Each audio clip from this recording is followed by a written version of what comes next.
is Cam with Life Hacks for You. Anyways, we're going to make us natural ant killer today.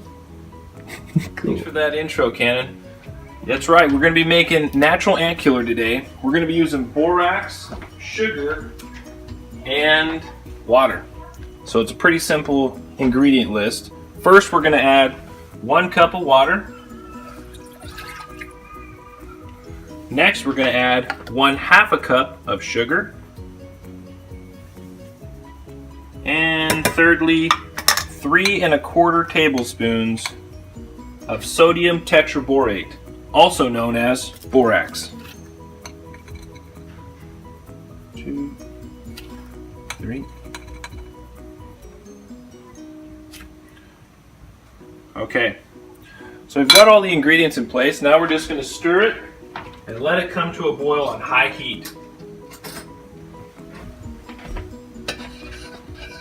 So a lot of times people talk about the sugar ants that come into the houses, and they're really just after whatever we leave behind, and it's really hard to keep your house immaculate and super clean all the time.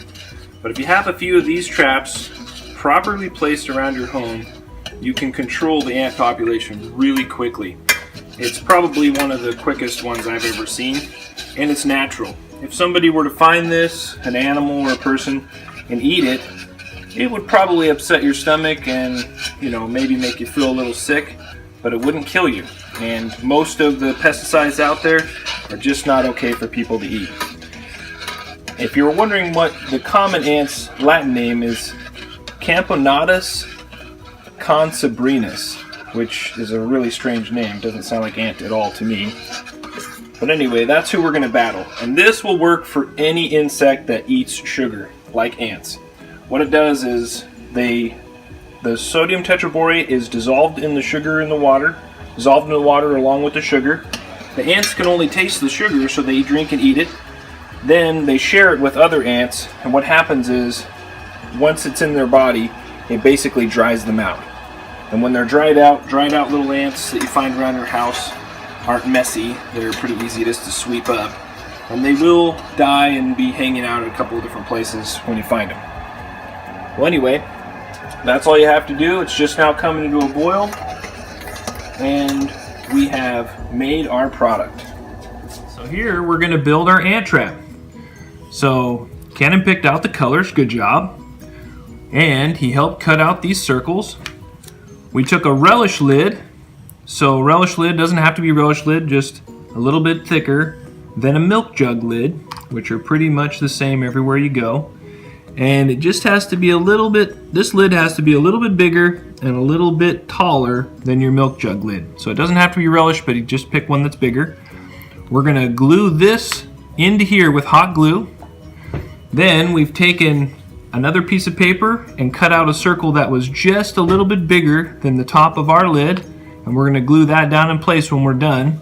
And this is going to be our base, another one from a different lid we cut out just a little bit bigger than this. This way it can't tip over, and wherever we put it, it'll be just right. I'm going to go into the shop and I'm going to put some holes. I'm going to drill some small holes just big enough for an ant to get through all the way around here, and that's what I'll be doing. So I was out in the shop and I used my soldering iron to poke holes through all around the outside edge, and these holes are just big enough for even the largest ant to fit through.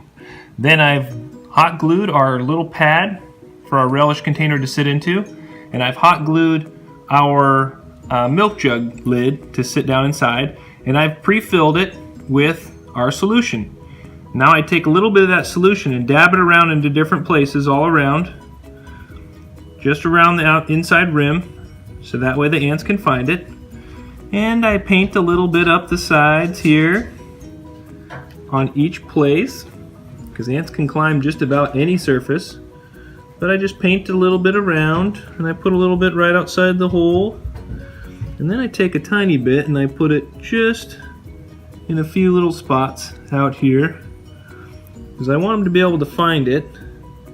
And if they can smell it, they'll come and try and get it all. And I paint a little bit around the holes. They'll come and just dismantle all that. And they'll be able to find the mother load, and they'll get up to the edge of the cup and they'll drink until they drank it all and take it back to their hive and share it with all their friends. And you know, ants are good. They really are. They clean up tons of messes. But the problem is they're a little bit unsightly and they're scary for some people, that's fair. But at the same time, they could spread different types of bacteria and things around if they're getting into your food. So that's the only reason we're getting rid of them. Other than that, I think they're great. And as long as they're outside, they're awesome. So here we go. We'll get ready to put the lid on. So we'll take our hot glue and we'll put our hot glue all around the rim.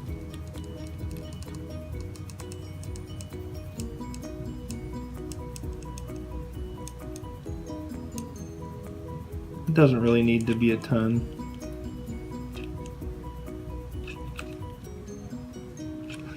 Just enough to stick everything in place.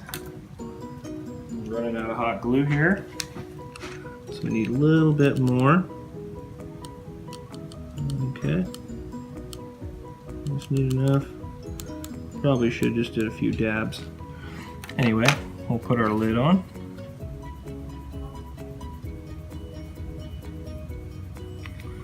Seal it in place.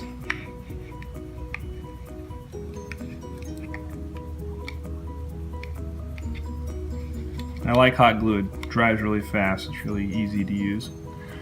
Okay, clean up our mess here. And there we go.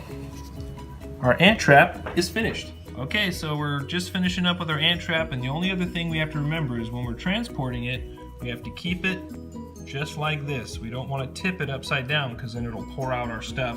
As long as it stays like this, it won't leak out anything either, which is really nice. So what do you think, Cannon?